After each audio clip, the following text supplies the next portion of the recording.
El Volkswagen Golf es el 911 de los coches compactos. Al igual que todos estos deportivos siempre se comparan con el 911, el Golf es el punto de referencia para todos los coches del segmento C. Y es que en sus 50 años de existencia consiguió ganar el premio de coche más vendido del año en Europa más de 30 veces. Es evidente que algo están haciendo bien. Y en este vídeo te voy a resumir esos 50 años de historia. Veremos las ediciones especiales y concept cars basados en el Golf, por qué este Golf tiene tantos colores, cómo sus versiones deportivas convierten el coche asequible y práctico de la gente en unos señores bichos, y por qué después de medio siglo con él puede que nos tengamos que despedir del Golf. Pero el Golf y el 911 no solo se relacionan por ser los reyes de su segmento, porque al igual que el 911, el nacimiento del Golf también estuvo muy influenciado por el Beetle. Después de la Segunda Guerra Mundial, Volkswagen se hizo de oro vendiendo el Beetle en todas partes del mundo. Y con razón, es un coche pequeño y práctico, asequible para la mayoría de personas y es bastante cute, tanto que casi hace que te olvides de quién tuvo la idea de crearlo. Pero después de 3 décadas explotando el mismo coche, Volkswagen se empezaba a percibir como una de esas marcas que tienen un producto estrella y cero imaginación para hacer otra cosa distinta. Porque para la década de los 60 los vehículos que ofrecían eran simplemente versiones distintas del Beetle y su minibús, el cual es simplemente un Beetle más grande. Estaban obsesionados con su pequeño coche de motor trasero y refrigeración por aire, y aunque intentaron evolucionar esta fórmula todo lo que pudieron, el Beetle simplemente se estaba quedando obsoleto. Así que a finales de los 60 decidieron que ya era hora de hacer un sucesor del Beetle, algo que pueda competir con los más modernos Ford Escort o el Opel Kadett en el segmento de los coches pequeños asequibles. Pero los alemanes son muy testarudos, y si algo les lleva funcionando 3 décadas, no lo van a cambiar tan fácilmente. Es por eso que para el sucesor del Beetle pensaron en continuar con la fórmula de coche pequeño con el motor atrás y refrigerado por aire, pero para cambiar un poco las cosas decidieron mover el motor un pelín para adelante, lo suficiente como para considerarlo un coche con motor central. Este concepto era el EA266 y desarrollado con la ayuda de Porsche fue un auténtico desastre. Al poner el motor delante de las ruedas traseras consiguieron que estar dentro de ese coche fuera equivalente a estar en una sauna con humos tóxicos. Además era feo como el sol. 5 años y más de 300 millones de euros habían quemado en este proyecto, pero era una pérdida de tiempo. Un último concepto apareció en el 69 con motor delantero, el EA276, y aunque no llegaría a ser el producto final que estaban buscando, sí que sirvió como base para crear el sucesor ideal del Beetle.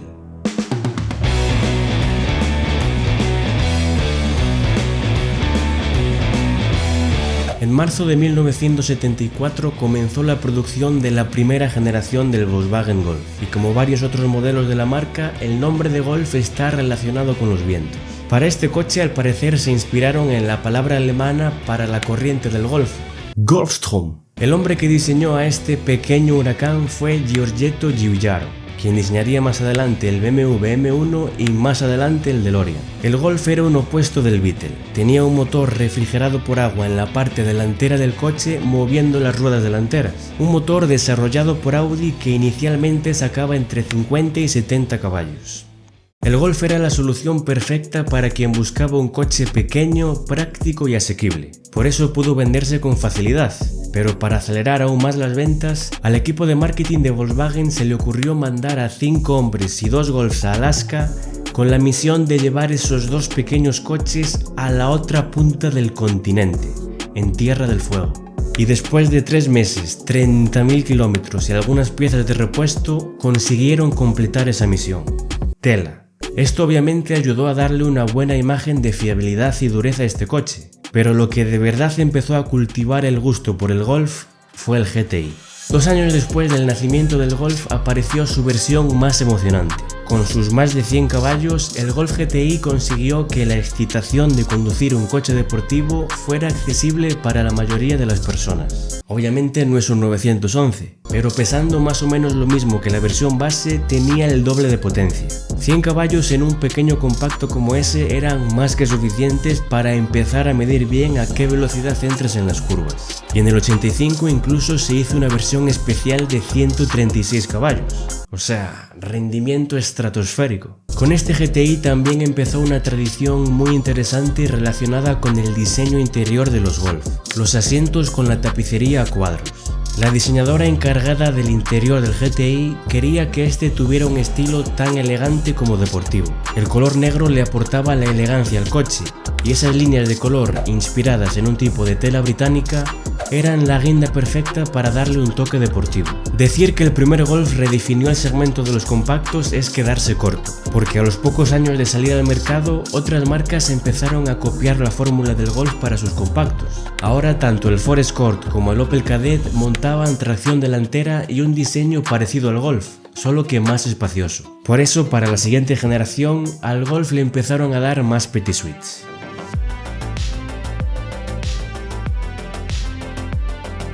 En septiembre del 83 salió la segunda generación del Golf y el primer coche de Angela Merkel. El nuevo Golf era más alto, más ancho, más largo, más potente, más pesado.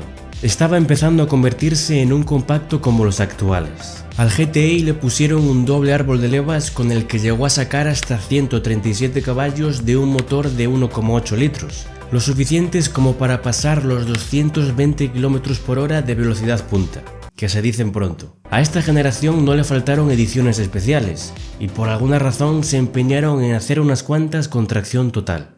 La primera fue el Golf Syncro, del cual se hicieron pocas unidades y montaba un sistema que, en condiciones normales, mandaba más del 90% de la potencia en las ruedas delanteras, y cuando le hacía falta era capaz de llevar hasta la mitad de la potencia atrás. Bastante high-tech. Luego en el 89 hicieron una versión de homologación para el grupo A de Rally. Se exprimieron bastante la cabeza para ponerle el nombre de Golf Rally y le donaron el motor del GTI con un compresor, que en las unidades de 16 válvulas pasaba de los 200 caballos. Y quizás la versión más curiosa de estos Golf de tracción total fue la que vino en la década de los 90, el Golf Country, que usaba la tracción total del Syncro en una carrocería más elevada y con protección en los bajos del coche. Tiene pinta que se puede defender bien en zonas difíciles, pero es un poco cómico verlo de lado. Parece uno de esos coches que dibujabas cuando eras pequeño, que dejabas las ruedas para el final y luego quedaban demasiado pequeñas. La segunda generación tenía bastantes versiones distintas, pero la tercera generación tenía el triple.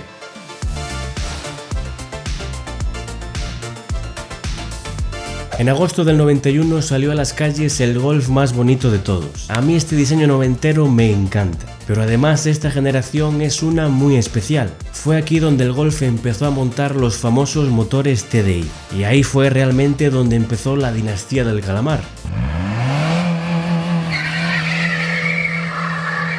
También fue esta la primera generación del Golf en montar un motor VR6. Era la época en la que Volkswagen empezaba a experimentar con esta configuración de motores que luego usarían como base para motores más grandes en W, como el del Bentley Continental o el Bugatti Veyron. En el Golf 3, el VR6 de 2,8 litros entregaba 174 caballos, y aunque luego estos motores no resultaron ser muy prácticos para coches pequeños como el Golf, hay que decir que es muy interesante tener un motor así de único y especial en un coche normal y corriente. Además, el sonido de los 6 cilindros es puro oro. De esta generación existió un prototipo de coche de homologación para el Mundial de Rally, el Golf A59, el cual contaba con una versión turbocargada del motor del GTI, que escupiría 275 caballos a las 4 ruedas. El diseño era bastante radical, con esas entradas de aire y los pasos de rueda ensanchados. Al final solo se hicieron 2 unidades de este bicho y se canceló el plan de entrar al Mundial de Rally. Pero no os preocupéis porque cuando Dios cierra una ventana... No. Al revés. Pero no os preocupéis porque cuando Dios cierra una puerta también abre una ventana. Y aunque el Golf A59 no pudo ser, sí que tuvimos el Golf Bon Jovi, una versión en honor a la banda americana de rock con asientos deportivos y un equipo de música más fancy, en lugar del A59. En cuanto al GTI, ahora tenía un motor de 2 litros, pero seguían existiendo una versión más potente de 16 válvulas con 150 caballos y una de 8 válvulas con 115 caballos. La de 8 válvulas de hecho se hizo bastante popular en España e incluso se pueden encontrar unas cuantas a un precio bastante asequible. Pero obviamente tiene un rendimiento muy diferente al 16 válvulas. Y no, aún no hemos acabado con las versiones especiales del Golf 3, porque aparte del primer Golf en versión familiar, que me lo voy a saltar, hicieron un Golf Harlequin, o Harlequin, o su puta madre. Seguramente ya conozcas el famoso Polo Harlequin, la versión multicolor de la que hicieron menos de 4.000 unidades para Europa, pues como los americanos se pusieron un poco celosos, para ellos hicieron una versión aún más exclusiva del Golf 3, con tan solo 264 unidades. A estas alturas el Golf seguía siendo un pequeño coche para moverse en trayectos cortos y exprimir un poco en carreteras reviradas, pero el nuevo siglo empezaría a demandar coches algo más grandes, que puedan usarse también para trayectos largos y con más confort que deportividad. Y con eso en mente, Volkswagen le dio un buen lavado de cara al Golf.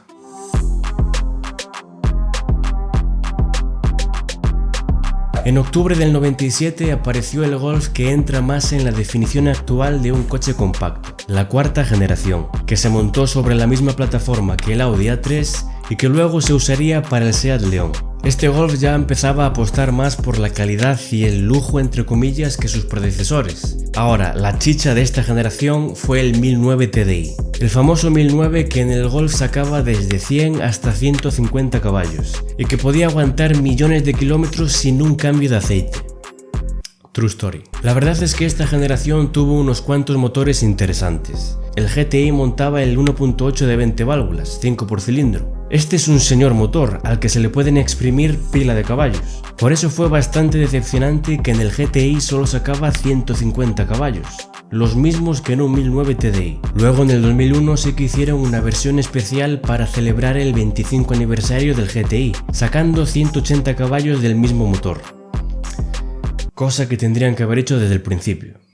Pero bueno, y en esta generación aún seguían experimentando con esos motores VR, con el muy conocido Golf R32 que monta un VR6 de 240 caballos, y el quizás no tan conocido Golf V5, que monta un motor VR5 ya que tiene 3 cilindros a un lado y a unos 15 grados tiene otros 2, súper raro. Y con ese motor llegaba a sacar hasta 170 caballos. Pero el Golf más raro de esta generación y el que seguramente te vaya a provocar pesadillas esta noche es el Golf brasileño. Míralo. Este supuestamente combina elementos del Golf 4 y el Golf 5, pero yo no sé de dónde hostia sacaron esos pilotos traseros. Bueno, siguiente.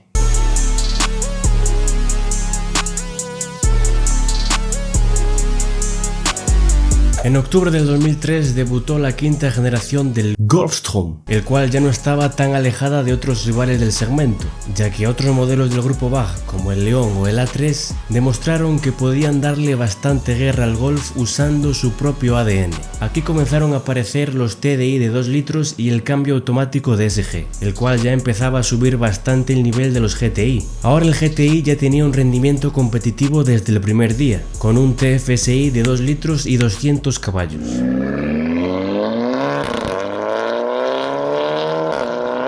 Esta generación también tuvo versiones interesantes, obviamente no vamos a hablar de esta mierda. El GTI tuvo una edición especial de 230 caballos, una Pirelli Edition también con 230 caballos y neumáticos...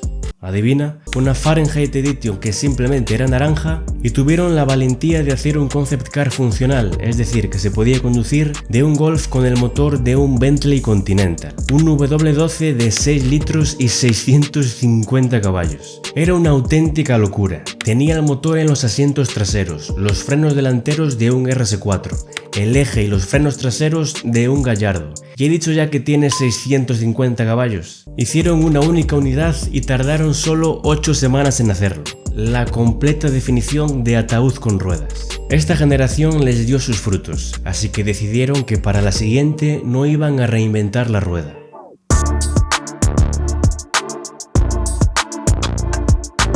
En octubre del 2008, Volkswagen presentó al mundo lo que era básicamente un restyling con esteroides del Golf 5. El nuevo Golf se construyó sobre la plataforma del anterior, pero ahora intentaron mejorar un poco la calidad de los interiores, que era un punto donde tenía muchas críticas la anterior generación. Los motores no cambiaban mucho tampoco. El GTI ahora tenía 10 caballos más, Eso sí, ahora esa potencia en las ruedas delanteras se empezaba a manejar mejor, gracias a un diferencial electrónico que usaba los frenos para frenar la rueda que pierde agarre cuando se le da brasa al salir de las curvas. Esta generación fue donde apareció el Golf R, como sucesor del Golf R32, que es una versión más radical del GTI con tracción a las 4 ruedas y 270 caballos. Y bueno, 270 caballos de fábrica, que ya sabéis que estos motores son sinónimos de repro.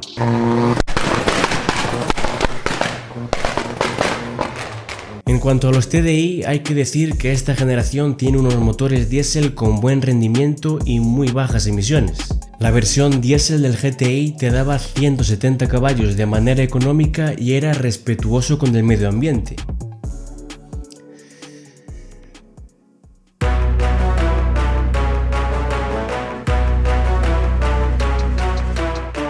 Septiembre de 2012. Aparece el Golf 7 hecho a partir de la plataforma MQB de Volkswagen, la cual se usaría para fabricar un buen puñado de modelos del grupo BAG.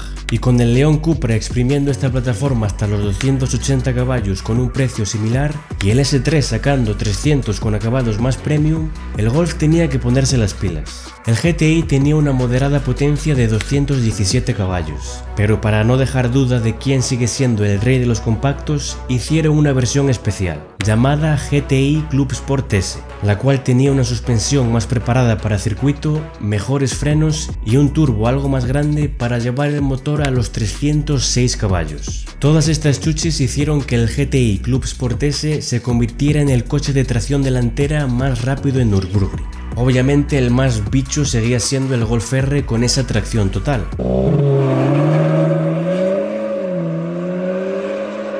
Pero para los que querían un alto rendimiento con un consumo mínimo, aún tenían el GTD, con un TDI de 180 caballos. Estos motores seguían siendo impresionantemente limpios y respetuosos con el medio ambiente,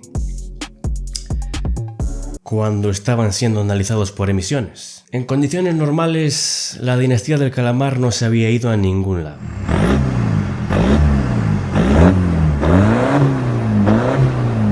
Y para acabar tenemos la última generación del Golf, que apareció en octubre del 2019 y que ya no es un modelo tan importante para la marca como lo era antes. Pero no es culpa del Golf realmente. Antes un compacto era el coche que la gente compraba para darle un uso más generalizado. Ahora la gente compra SUVs. Por eso Volkswagen fabrica 500 SUV distintos y tiene quizás más sentido para ellos centrarse en eso. Además, con todo el tema de la movilidad eléctrica, Volkswagen planea poco a poco cambiar sus modelos tradicionales por unos eléctricos. El nuevo GTI tiene motores de combustión de 245 y 300 caballos, pero la siguiente generación será 100% eléctrica. Y los coches eléctricos de Volkswagen tienen una nueva nomenclatura, muy alemana, ID.2, ID.3 y así. Entonces es probable que el siguiente Golf ni siquiera se llame Golf. Puede que en vez de tener un Golf 9 tengamos un ID.Golf o un ID.2.5 Golfstrom. Sea cual sea el siguiente, nadie le puede quitar al Golf las 5 décadas de dominio en el segmento de los coches compactos, tanto para un uso civilizado y corriente como para esto.